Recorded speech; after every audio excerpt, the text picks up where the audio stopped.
Lab 9. So in Lab 9, we're just doing some very simple formula, and we're going to be able to copy that formula from one place to another, and you'll see the idea of relative cell addresses.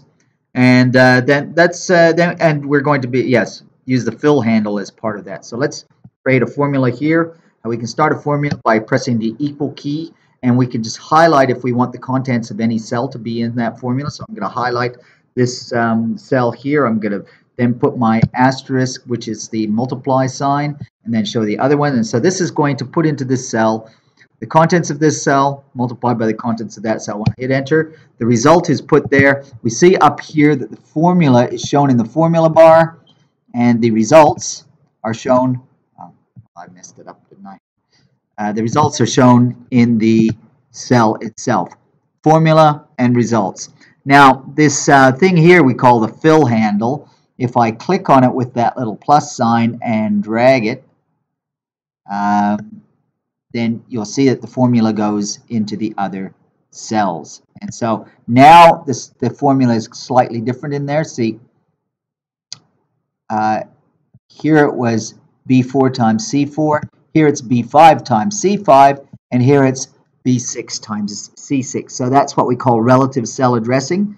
In other words, what it knows that this formula is this cell times that cell. So when we go down to this cell, it's going to be that cell times that cell. It's that type of thing.